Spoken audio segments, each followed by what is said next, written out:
Hi, and welcome. If this is your first video, my name is Caressa, and welcome to a video about chronic illness. Today, I am going to be sharing my top 10 apps that helped me manage my chronic illness. Okay, so let's get into it.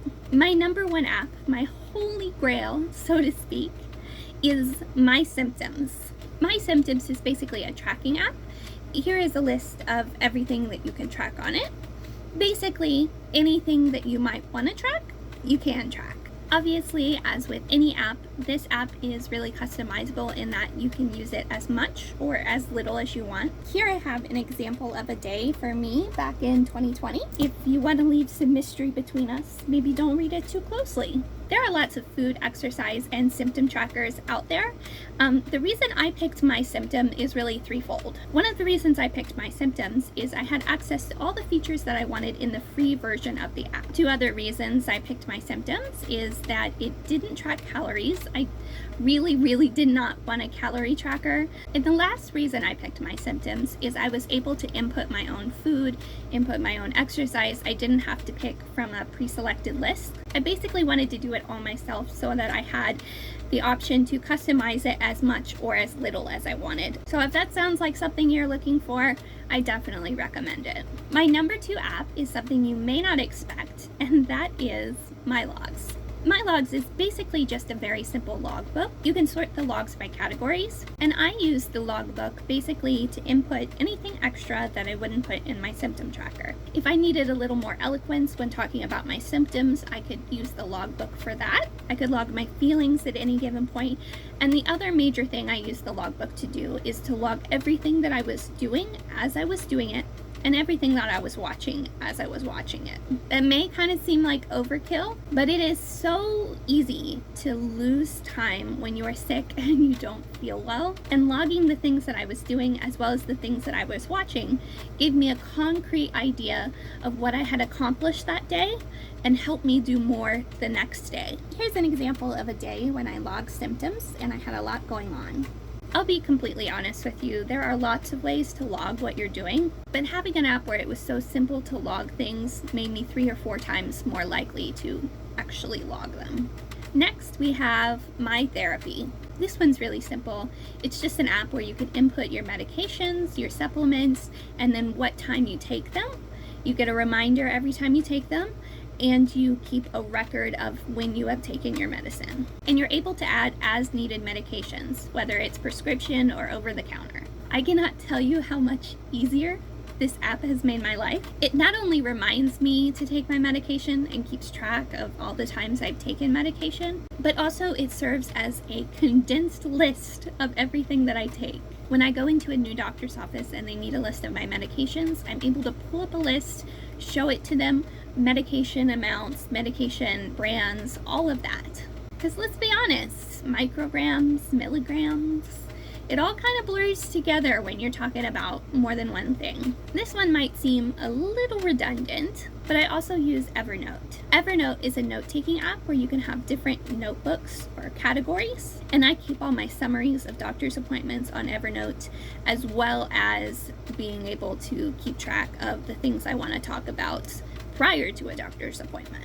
Side note, this is my big medical binder. In here I keep a copy of all my mySymptom reports, my logbook reports, as well as my Evernote doctor appointment notes. Basically anything I might need to bring into a doctor's appointment to show them the records I'm keeping. And having a medical binder was something I was really resistant to, but it has changed my life.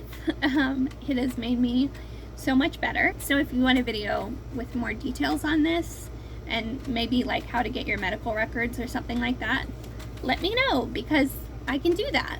My last big one is my Life Reminders app. It's probably about as simple as you can get in terms of reminder app, but it also has a lot of power behind it. You can set one-off reminders, recurring reminders, reminders that reoccur after you hit a dismissal button. You can set notifications for different reminders that are different and all that junk. I have my bills on reminders as well as weekly and daily tasks, things you might have remembered on your own before chronic illness. But after experiencing chronic illness, I find it a lot more difficult to remember these things And having things like bills and weekly tasks on reminders just gives me the assurance that they will get done. So I would say those are my top 5 apps, but I'm going to give you 5 more to give you a more complete picture. Google Calendar. When you have doctor's appointments with multiple doctors and you start to get a little bit fuzzy about who you're seeing when, it's definitely time to make a Google Calendar with a special email. I have a special email just for my chronic illness where I keep track of all my health records, and I highly recommend that in addition to having a Google Calendar. Anyway, I keep track of appointments, birthdays, things like that. It's really nice to have built-in reminders before a doctor's appointment, and it's even nicer to know who you're seeing and for what right before walking in the door. I am the worst at remembering doctors' names.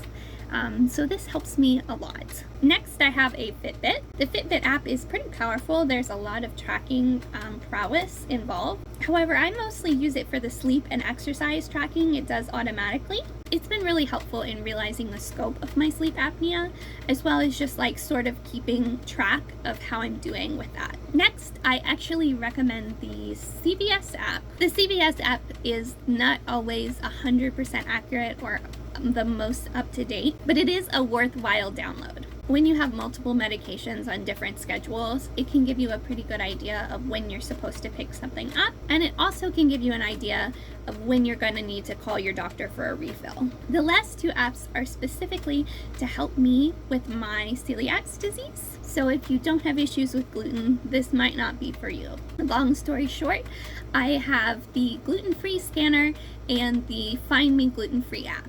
Of the 2, I will definitely say the Find Me Gluten-Free app has been more helpful. When you travel, it just tells you restaurants nearby that have gluten-free options. But even if there's just one gluten-free option at a restaurant, they often list the menu, they always list the phone number and the hours of the establishment.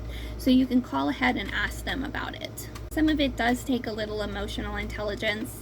Like, I know personally I can't eat at Olive Garden even though they do have a gluten-free option there, just because the cross-contamination in that kitchen is crazy. But the app often has Olive Garden listed.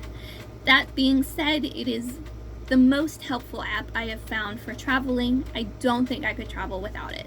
And last, but certainly least, is the gluten-free scanner. Top to bottom, this app just looks at lists of ingredients and tells you if anything in there has gluten in it. It usually doesn't have any extra information on cross-contamination, so it's not the most helpful tool as an experienced celiac.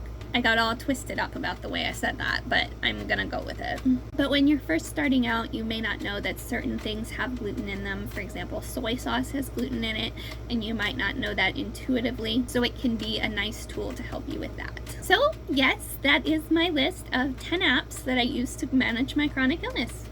I hope this was helpful to some of you, if not all of you who watch this video. And if you're just sticking around for me, hey, I appreciate you. I'll see you next time. Bye.